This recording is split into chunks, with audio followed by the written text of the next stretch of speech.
जय श्री कृष्णा दोस्तों, हर हर महादेव। कैसे हैं आप सब? स्वस्थ और सुरक्षित होंगे। दोस्तों, हिंदू धर्म में, सनातन धर्म में संकष्टी चतुर्थी का विशेष महत्व होता है। प्रत्येक माह में पड़ने वाली कृष्ण पक्ष की चतुर्थी को ही संकष्टी चतुर्थी कहा जाता है, जबकि शुक्ल पक्ष की चतुर्थी विनायक चतुर्थी कहलाती है। वहीं ज्येष्ठ मास की कृष्ण पक्ष की चतुर्थी को एकदंत संकष्टी चतुर्थी भी कहा जाता है और हर महीने में 2 बार चतुर्थी पड़ती है। इस बार संकष्टी चतुर्थी 17 जून को पड़ रही है। बहुत लोग हर महीने संकष्टी का व्रत रखते हैं। ऐसा कहा जाता है कि यदि आपकी कोई मनोवांछित कामना है, ऐसी कोई इच्छा है कि जो बहुत समय से पूरी नहीं हो रही, तो आप कुछ संकल्प लेके कुछ समय तक यदि चतुर्थी का व्रत करते हैं तो आपकी जो ऐसी भी मनोकामना है, जो भी आपकी इच्छा है, अवश्य पूर्ण होती है। खासकर महाराष्ट्र और तमिलनाडु में इसे विशेष रूप से मनाया जाता है। इस दिन भगवान श्री गणेश की पूजन की जाती है और इस दिन भगवान गणेश का सच्चे मन से ध्यान करने से व्यक्ति की सारी मनोकामनाएं पूर्ण होती है। यदि आप व्रत नहीं भी करते हैं, सिर्फ पूजन ही करते हैं, तो आपको विशेष लाभ की प्राप्ति होती है। कैसे पूजन की जाती है? आप सुबह सूर्योदय से पहले उठकर स्नान करके साफ स्वच्छ वस्त्र धारण कर लें और कहते हैं कि इस दिन लाल वस्त्र धारण करने का भी शुभ माना जाता है। स्नान करने के बाद आप गणपति जी की पूजन कर सकते हैं। सबसे पहले आरती करें। गणपति जी की पूजन करते समय आपका मुंह पूर्व या उत्तर दिशा की तरफ होना चाहिए। भगवान गणपति जी को तिल के लड्डू, गुड़ के लड्डू या मूंग के लड्डू, जो भी आप समर्पित कर सकते हैं, करना चाहिए। यदि मोदक समर्पित करते हैं या बेसन के लड्डू समर्पित करते हैं, उसका भी एक विशेष फल प्राप्त होता है। तांबे के कलश में पानी ले लें, थोड़ा सा जल भर लें, धूप, चंदन व केले का प्रसाद भगवान गणपति जी के सामने रखें। इसके अलावा आप भगवान गणपति जी की जो आरती करते हैं वह तो करें ही करें, लेकिन इस मंत्र का अवश्य जाप करें। इससे आपको पूरा फल प्राप्त होगा गणपति जी की पूजन का। मंत्र इस प्रकार है: गजाननम भूत गणादि सेवितम कपित्थ जम्बू फल चारु भक्षणम उमासुतम शोक विनाश कारकम नमामि विघ्नेश्वर पाद पंकजम। इस मंत्र का आप जाप करें और पूजा संपन्न होने के बाद सब प्रसाद अवश्य ग्रहण करें। भगवान गणेश की पूजन कर कर आप पूरे संकटों को दूर कर सकते हैं। व्रत करते हैं तो ठीक है, नहीं करते हैं तो भी आप पूजन करके भी आप जो भी विनती करते हैं, जो भी मनोकामना करते हैं, आपकी पूरी तो होती ही होती है और आर्थिक लाभ की भी प्राप्ति होती है। दोस्तों, अब मैं आपको एक सबसे ज़्यादा मैजिकल उपाय बताने वाली हूँ, जो आज का बोनस है। आप ये मानकर चलिए कि ये ऐसा उपाय है कि जिसने भी किया उसकी ज़िंदगी के सारे कष्ट खुद ब खुद दूर हो गए और माँ लक्ष्मी की कृपा तो प्राप्त हुई है।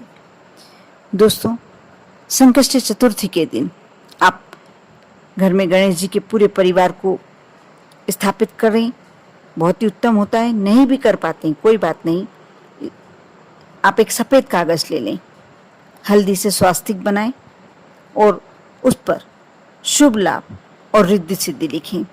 आपको स्वास्तिक बनाना है। आप सभी जानते ही होंगे, जो स्वास्तिक बनाया जाता है वह एक तरह से श्री गणेश का ही रूप माना जाता है।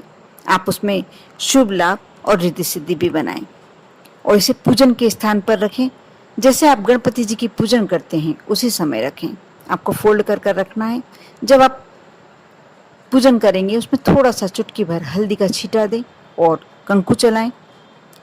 अब आप इसे फोल्ड कर कर रखे रहने दें।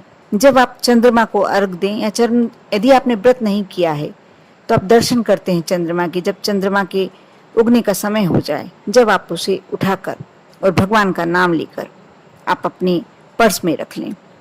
भले ही आप 7 दिन के अंदर कभी भी इसे बहते जल में प्रवाहित भी कर सकते हैं या किसी बड़े वृक्ष के नीचे आप इसे ऐसे ही चढ़ा सकते हैं। इससे आपके यश, वैभव और धन की कोई कमी नहीं होगी। आपके जीवन में मान सम्मान, वैभव, ऐश्वर्य सभी की प्राप्ति होगी। इसके साथ साथ आपको एक और उपाय करना है। एक और उपाय बताने जा रही हूँ मैं। आप गणेश भगवान का आशीर्वाद प्राप्त करने के लिए 21 गुड़ की गोलियां, यानी छोटी छोटी बना लें आप, जैसे गटागट आती है उसी साइज में आप गुड़ की गोलियां बना लें और 21 दूर्वा घास ले लें और आप ओम वक्रतुंडाय नमः इसका जप करते जाएं और एक गुड़ की गोली और एक दूर्वा भगवान गणेश के समक्ष समर्पित करते। ये आप घर के मंदिर में भी कर सकते हैं, जरूरी नहीं है कि आप मंदिर जाएं। आप घर में गणेश जी को स्थापित करके, आपके घर में गणेश जी तो होंगे ही होंगे, आप उनके समक्ष एक प्लेट रख लें, बर्तन रख लें और उसमें समर्पित करते जाएं और कुछ समय बाद, थोड़ी देर, आधे घंटे बाद, 1 घंटे बाद आप उससे उठाकर और गाय को, जो दूर्वा और गुड़ दोनों ही उठाकर आप गाय को खिला दें। अब देखना आपके व्यापार में एक आश्चर्यजनक वृद्धि होगी। यदि आप व्यापार करते हैं तो व्यापार में वृद्धि होगी। यदि आप नौकरी करते हैं, कहीं ना कहीं तरक्की के अवसर आपको प्राप्त होंगे। ये बहुत ही आजमाया हुआ उपाय है और बहुत ही अचूक, ब्रह्मास्त्र भी कहें तो शायद अतिशयोक्ति तो नहीं होगी। इसलिए आप इस उपाय को एक बार चतुर्थी के दिन आजमा कर देखें, क्योंकि दोनों ही वस्तुएं भगवान गणेश को बहुत प्रिय है। आप मीठे का भोग बाजार से कुछ नहीं ला सकते हैं, या घर में मोदक नहीं बना सकते हैं, बेसन के लड्डू नहीं बना सकते हैं, तिल के लड्डू भी नहीं बना सकते हैं, कोई बात नहीं।